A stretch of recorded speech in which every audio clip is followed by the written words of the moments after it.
Hello dears, എല്ലാവർക്കും ചാനലിലേക്ക് സ്വാഗതം. വീഡിയോ ആദ്യമായിട്ട് കാണുന്നവർ ചാനൽ സബ്സ്ക്രൈബ് ചെയ്യാനും ഷെയർ ചെയ്യാനും ലൈക്ക് ചെയ്യാനും കമൻറ്റ് ചെയ്യാനും മറക്കല്ലേ. കണ്ടില്ല, അവിടെ ഒരു റോഡാണ് കേട്ടോ. ഇതൊരു മാക്രിമട എന്ന് പറയും. അവിടെ യക്ഷിയൊക്കെ ഉണ്ടെന്നാണ് പറയുന്നത്. ആ ഒരു ഭാഗം ഇതിപ്പോൾ ഇത്ര നല്ല ഇവിടുത്തെ എന്താ പറയുക, വെള്ളമെല്ലാം വറ്റിക്കഴിഞ്ഞപ്പോൾ നല്ല ക്ലിയർ ആയിട്ടുണ്ട്. ഇവിടെ എല്ലാം കാണാൻ പറ്റുന്നുണ്ട്. അമ്മ ഇവിടെ എന്തൊക്കെയോ ചെയ്തുകൊണ്ടിരിക്കുകയാണ് കേട്ടോ. അമ്മയ്ക്ക് ഈ ചുള്ളിയൊക്കെ കണ്ടു കഴിഞ്ഞാൽ അമ്മ വിടത്തില്ല. കിട്ടുന്ന ചുള്ളിയെല്ലാം പെറുക്കിക്കൊണ്ട് ഇവിടെ ആവശ്യത്തിന് ചുള്ളിയുണ്ട്. പക്ഷെ എന്നാലും അമ്മയ്ക്ക് വിറക് ഉള്ള ചുള്ളിയെല്ലാം തപ്പിക്കൊണ്ട് പോകണം. അതിനുള്ള പണിയാണ് കാണിച്ചുകൊണ്ടിരിക്കുന്നത്. എന്തെങ്കിലുമൊക്കെ കിട്ടുന്ന എല്ലാം പെറുക്കിക്കൊണ്ട് വരും. ഹായ്, എന്ത് രസമാണല്ലേ. ശരിക്കും ഡിപ്രഷനൊക്കെ അടിച്ചിരിക്കുമ്പോൾ ഇതുപോലുള്ള പാടത്തിൻ്റെയൊക്കെ അടുത്ത് വരണം. എന്തോ ഒരു സുഖമെന്ന് പറയും. ഞാനിനി എന്തെങ്കിലും ഇവിടെ ഇടയ്ക്കെങ്ങാണം വരുവാണെങ്കിൽ ഇവിടോട്ടെങ്ങാണം വല്ല തടിയോ, ഇവിടെ ഇങ്ങോട്ട് പോരാനായിട്ട് നമുക്ക് പറ്റത്തില്ല കേട്ടോ. അപ്പോൾ ഇവിടെ നിന്ന് എന്തെങ്കിലും വല്ല തടിയോ എന്തെങ്കിലുമൊക്കെ വെച്ചിട്ട് നോക്കട്ടെ. അപ്പോൾ എന്നിട്ട് ആ പാടവും ഇനിയിപ്പം നെല്ലൊക്കെ വളരുമല്ലോ. അപ്പോൾ ആ സമയത്ത് ഞാൻ പറ്റുവാണെങ്കിൽ ഇവിടുത്തെ വീഡിയോ ഒക്കെ കാണിച്ചു തരാം കേട്ടോ. കുറേ കുട്ടിക്കാലത്തെ ഓർമ്മകളും ഒക്കെ കുറേ ഉണ്ട്. കുറേ ഓർമ്മകളൊക്കെയുള്ള ഒരു ഏരിയയാണ് ഈ ഒരു പാടം എന്ന് പറഞ്ഞാൽ. എനിക്ക് ഭയങ്കര ഫേവറേറ്റാണ് എന്നും പാടം കണ്ടോ. അങ്ങ് അറ്റത്തൊക്കെ നിറയെ കൊക്കുകൾ ഇങ്ങനെ നിറഞ്ഞു നിൽക്കുകയാണ്. കാറ്റാന്നറിയാം ഇവിടെ. എനിക്ക് ആ റോജയിലെ പാട്ടില്ലേ, ചിന്ന ചിന്ന ആസെ, അതൊക്കെ ഓർമ്മ വരും ഇവിടെ കാണുമ്പോഴേ. എനിക്ക് ആ ഒരു പാട്ടേ ഭയങ്കര ഇഷ്ടമാണ്. കാരണം ആ ഒരു പാടം എപ്പോഴും എനിക്ക് ഭയങ്കര നൊസ്റ്റാൾജിയാണ്. എൻ്റെ കുറേ ചൈൽഡ്ഹുഡ് മെമ്മറീസ് എന്നൊക്കെ പറഞ്ഞാൽ പാടം തോടും ഒക്കെയാണ് കേട്ടോ. ആ അറ്റത്തൊരു ഇതുണ്ടായിരുന്നു, ഒരു പുഞ്ച പോലെ, മറ്റേ ഈ തോട് പോലെയൊക്കെ. ഈ ഒരു പണ്ട് എൻ്റെ കുഞ്ഞിലെയൊക്കെ ആ ഒരു ഭാഗത്ത് കേട്ടോ, അവിടെ നമുക്ക് വെള്ളമൊക്കെ ഇല്ലാതാവുന്ന സമയത്ത് അവിടെ നമ്മൾ കുളിക്കാനൊക്കെ പോകുമായിരുന്നു അങ്ങ് അറ്റത്ത്. അപ്പോൾ അവിടെ ഫുള്ള് വെള്ളമാണ്. അങ്ങനെയൊക്കെ കുറേ ഓർമ്മകളുണ്ട്. പിന്നെ നമ്മൾ അതിൻ്റെ ആ ഒരു കുറച്ചുകൂടെ അങ്ങോട്ട് നീങ്ങുന്ന ആ ഒരു പാടത്തൊക്കെ പണ്ട് നമ്മളെല്ലാവരോടും ചേർന്നിട്ട് വീട്ടിൽ അച്ഛനും എല്ലാവരോടും ചേർന്നിട്ട് ചീരയൊക്കെ കൃഷി ചെയ്തിട്ടുണ്ടായിരുന്നേ പണ്ട് കേട്ടോ. അതൊക്കെ നല്ല രസമാണ്. രാവിലെ സ്കൂളിൽ പോകുന്ന ആ ഒരു സമയത്തൊക്കെ രാവിലെയൊക്കെ വന്നിട്ട് അച്ഛൻ്റെയൊക്കെ കൂടെ വന്നിട്ട് വെള്ളം ഒഴിക്കുക. അങ്ങനെയൊക്കെ കുറേ ഓർമ്മകളും ഒക്കെ ഉണ്ടായിരുന്നു. നല്ല രസമായിരുന്നു. ആ ഒരു സമയത്തൊക്കെ ഇവിടെയൊക്കെ ചീരയൊക്കെ കൃഷി ചെയ്യുമായിരുന്നു കണ്ടത്തിൽ. അപ്പോൾ ആ ഒരു സ്ഥലത്തു നിന്ന് ഇങ്ങോട്ട് നോക്കുമ്പോൾ തന്നെ കുറേ ചീരപ്പാടവും നല്ല ചുമന്ന കളറിൽ ഒക്കെ ചീര നിൽക്കുന്നതൊക്കെ നല്ല ഭംഗിയായിരുന്നു. അപ്പോൾ അങ്ങൂന്നൊക്കെ വരെയുള്ള ആൾക്കാർ നമ്മുടെ ഇപ്പുറത്തോട്ടൊക്കെ വന്നിട്ട് ചീര മേടിക്കാനൊക്കെ വരുമായിരുന്നു. അങ്ങനെയൊക്കെ കുറേ ഓർമ്മകളുള്ള ഒരു സ്ഥലമാണ് ഇവിടെ. ഈ ഒരു സൈഡിൽ അങ്ങോട്ട് വീടുണ്ട് കേട്ടോ. ആ ഒരു സൈഡിൽ അങ്ങോട്ട് നമുക്കിനി ചേമ്പൊക്കെ പറിച്ചുകൊണ്ട് വീട്ടിലോട്ട് പോകാം. ഇനിയിപ്പോൾ ഞാൻ എന്തെങ്കിലും ഇവിടോട്ടൊക്കെ വരുമ്പോൾ നിങ്ങൾ നമ്മുടെ നെല്ലൊക്കെ ഇത് കണ്ടില്ലേ, നെല്ലൊക്കെ ഇങ്ങനെ വളർന്ന് വരുന്നതുള്ളൂ. ഇത് എപ്പോഴാണ് വിതച്ചതെന്നൊന്നും നമ്മൾ കണ്ടില്ല.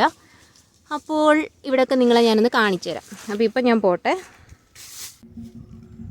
എന്തോ അമ്പലത്തിലൊക്കെ ഇവിടെയൊക്കെ അങ്ങോട്ടൊക്കെ അമ്പലമൊക്കെ ഉണ്ട് കേട്ടോ. അതിൻ്റെയൊക്കെ എന്തൊക്കെയോ കൊട്ടും മേളമൊക്കെയാണ് കേൾക്കുന്നത്. നല്ല കാറ്റാണ് കേട്ടോ ഇവിടെയൊക്കെ. ഹായ്, എന്തൊരു സുഖം. നമുക്ക് വേറെ കുറച്ച് ഭാഗത്തുകൂടി ചേമ്പ് പറിക്കാനുണ്ടെന്ന് ഞാൻ പറഞ്ഞില്ലേ. ഇത് താമരക്കണ്ടൻ ചേമ്പാണ്. അപ്പോൾ ഇത് മുന്നേ ഒരു ആനയെ കാണാൻ പോകുന്നൊരു വീഡിയോയിൽ ഞാൻ കാണിച്ചിട്ടുണ്ടായിരുന്നേ. പക്ഷേ ഇതിപ്പോൾ കണ്ടോ, ഇതിൻ്റെ ഈ കിഴങ്ങെല്ലാം അങ്ങ് അവിഞ്ഞു പോയി. അന്ന് ആ ഒരു സമയത്ത് കിഴങ്ങൊക്കെ പിടിച്ചായിരുന്നു കേട്ടോ. ഒരു 3-4 മാസം മുന്നേ ഞാൻ ആ ഒരു വീഡിയോ കാണിച്ചിട്ടുണ്ടായിരുന്നു അതിനകത്ത്. അപ്പോൾ അന്ന് ഈ ചെറുകിഴങ്ങും ഒക്കെ ഉണ്ടായി വരുന്ന ആ ഒരു വീഡിയോ ഒക്കെ അതിനകത്ത് ഞാൻ കാണിച്ചിട്ടുണ്ടായിരുന്നു. പക്ഷേ ഇതിപ്പോൾ കണ്ടോ, ഇതങ്ങ് അവിഞ്ഞു പോയിട്ടുണ്ടായിരുന്നേ. നല്ല വലിപ്പമുള്ള കിഴങ്ങാണ് ഈ താമരക്കണ്ടൻ ചേമ്പൊക്കെ. നമ്മുടെ ഈ ഒരു വെട്ടുചേമ്പൊക്കെ ഉണ്ടല്ലോ, അതുപോലൊക്കെ തന്നെയുള്ള ടേസ്റ്റൊക്കെയാണ്. അപ്പോൾ ഇത് സത്യം നിങ്ങൾ കടയിലൊക്കെ ഒന്ന് ചോദിച്ചു നോക്കിയാൽ നല്ല വിലയാണ് ഇതിന്. വെട്ടുചേമ്പിനേക്കാളും വിലയാണ് ഈ ഒരു താമരക്കണ്ടൻ ചേമ്പ്. അങ്ങനെ ഇപ്പോൾ കുറേ വെറൈറ്റി ചേമ്പുകളൊക്കെ ഉണ്ടല്ലോ. ഇതൊക്കെ ശരിക്കും പറഞ്ഞാൽ ഇപ്പോൾ അന്യം നിന്ന് പോകുന്നതാണ്. നമ്മൾ ഇപ്പം കൃഷി ചെയ്തില്ലെങ്കിലും നമ്മളിങ്ങനെ വിത്തുകളൊക്കെ സൂക്ഷിച്ച് വെക്കാറുണ്ട്, ഇതൊന്നും ഇങ്ങനെ പോവാതിരിക്കാൻ വേണ്ടിയിട്ട്. പിന്നെ ഈ സാധാ കൃഷിയൊക്കെ ചെയ്യുന്ന അപ്പൂപ്പന്മാരൊക്കെ ഉണ്ടല്ലോ, അവരുടെ നിന്നൊക്കെ എന്തെങ്കിലും നമുക്ക് നടാനൊക്കെ ആണെങ്കിൽ അവരോടൊക്കെ ചെന്ന് ചോദിക്കാറുണ്ട്.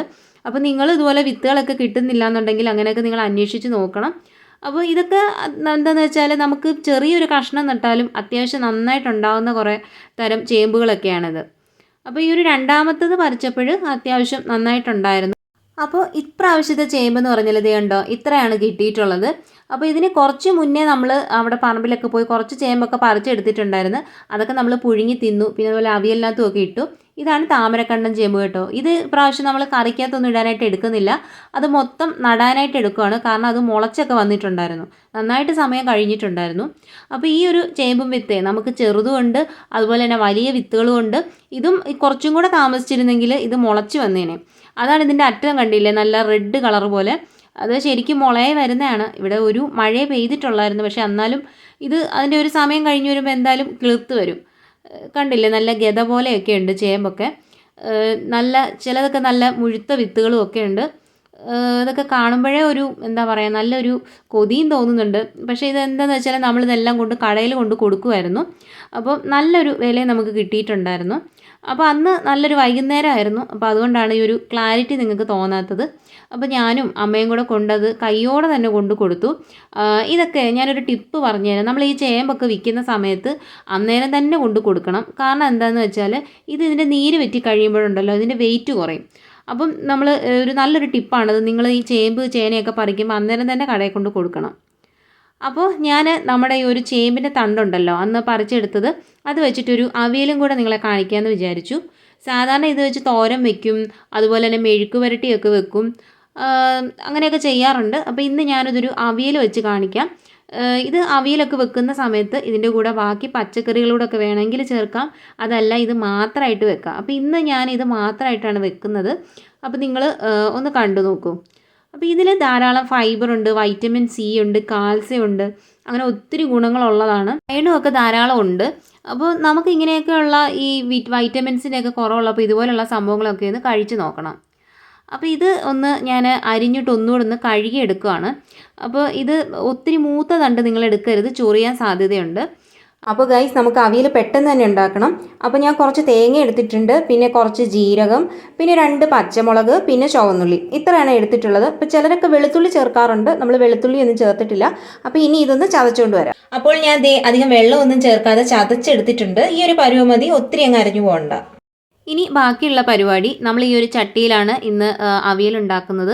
അപ്പോൾ കുറച്ച് എണ്ണ ഒഴിച്ചൊന്ന് വെച്ചിട്ടുണ്ട്. അപ്പോൾ അതിനകത്തോട്ട് ഈ ഒരു കുറച്ച് ക്യാരറ്റ് അരിഞ്ഞതും സവാള അരിഞ്ഞതും എല്ലാം കൂടെ ഒന്ന് വഴറ്റിയെടുക്കാം. അപ്പോൾ ക്യാരറ്റ് ഓപ്ഷണലാണ്, നിങ്ങൾക്ക് വേണമെങ്കിൽ മാത്രം ചേർത്താൽ മതി. അപ്പോൾ ഇത് മാത്രം ഉള്ളത് കൊണ്ട് ഞാനൊരു ക്യാരറ്റിനൊരു മധുരം ഉണ്ടല്ലോ, അപ്പോൾ മധുരവും പുളിയും എല്ലാം കൂടി ഇരിക്കാൻ വേണ്ടിയിട്ട് ഞാൻ കുറച്ച് ക്യാരറ്റ് ഒന്ന് അരിഞ്ഞ് ചേർത്താണ്. പിന്നെ സവാള മസ്റ്റായിട്ട് ചേർക്കണം.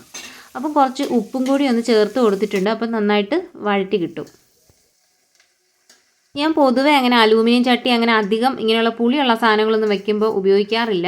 അപ്പോൾ ചട്ടിയിലാണ് ചെയ്യുന്നത്. അപ്പോൾ നമ്മുടെ ഇരുമ്പ് ചട്ടിയിൽ മീനൊക്കെ വറുത്ത് വെച്ചിരിക്കുന്നതുകൊണ്ടാണ് ഈ ഒരു പാത്രത്തിലോട്ട് മാറ്റിയത്. പിന്നെ മൺചട്ടി ഈ ഒരു ഇത്രയും കൂടി ഇരിക്കത്തില്ല.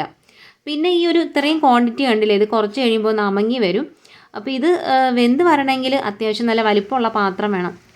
അപ്പം ഞാൻ കുറച്ച് മഞ്ഞപ്പൊടിയും അതുപോലെ തന്നെ ഉപ്പും എല്ലാം കൂടെ ഒന്ന് ഇട്ടിട്ട് ഒന്ന് ജസ്റ്റ് ഒന്ന് മൂടി വെച്ചാൽ മതി.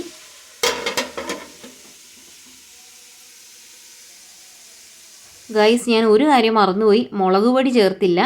അപ്പോൾ മുളക് പൊടി ഒന്നും ചേർത്തില്ലെങ്കിൽ ഒരു വലിയ ടേസ്റ്റ് ഒന്നും കാണത്തില്ല. അപ്പോൾ ഞാൻ മുളക് പൊടി 1 ടേബിൾ സ്പൂൺ മുളക് പൊടി ചേർത്തിട്ടുണ്ട്. പിന്നെ നമ്മുടെ ആ ഒരു ചതച്ച് വെച്ച തേങ്ങ ഉണ്ടല്ലോ, അതും കൂടി ഒന്ന് ചേർത്ത് ഒന്ന് തല്ലി പൊത്തി വെക്കുകയാണ്. പിന്നെ ഒരു 5 മിനിറ്റൊക്കെ മതി. നമ്മൾ വേറെ വെള്ളമേ ഇതിനകത്ത് ചേർക്കരുത്. ഇതിനകത്ത് ധാരാളം വെള്ളം ഉള്ളതാണ്, അതുകൊണ്ടാണ് പിഴിഞ്ഞൊക്കെ എടുത്തത്. എന്നിട്ട് നമ്മൾ ഒന്ന് അടച്ചൊന്ന് വെച്ചാൽ മതി. അപ്പോഴേക്കും ഇത് റെഡിയായി കിട്ടും. അപ്പോൾ ഞാൻ അതിനകത്ത് കുറച്ച് കറിവേപ്പില ഇട്ട് കൊടുത്തു. പിന്നെ പച്ച വെളിച്ചെണ്ണ, അവിയലിനകത്ത് പച്ച വെളിച്ചെണ്ണ മസ്റ്റായിട്ട് ഒഴിച്ചാൽ നല്ല ടേസ്റ്റാണ്. പിന്നെ പുളിക്ക് വേണ്ടിയിട്ട് കുറച്ച് കട്ട തൈരും കൂടി ഒന്ന് ചേർത്ത് കൊടുത്തിട്ടുണ്ട്. അപ്പോൾ അലൂമിനിയം പാത്രം ആയതുകൊണ്ട് ഞാൻ പെട്ടെന്ന് ഇളക്കി ഇങ്ങ് എടുക്കുവാണ്. ഇന്നത്തെ വീഡിയോ നിങ്ങൾക്ക് ഇഷ്ടപ്പെട്ടിട്ടുണ്ടെങ്കിൽ വീഡിയോ ഒന്ന് ലൈക്ക് ചെയ്യണം, ഷെയർ ചെയ്യണം, ചാനൽ ഒന്ന് സബ്സ്ക്രൈബ് ചെയ്യണം. എൻ്റെ മറ്റ് വീഡിയോസും കൂടി ഒന്ന് കണ്ട് സപ്പോർട്ട് ചെയ്യണം.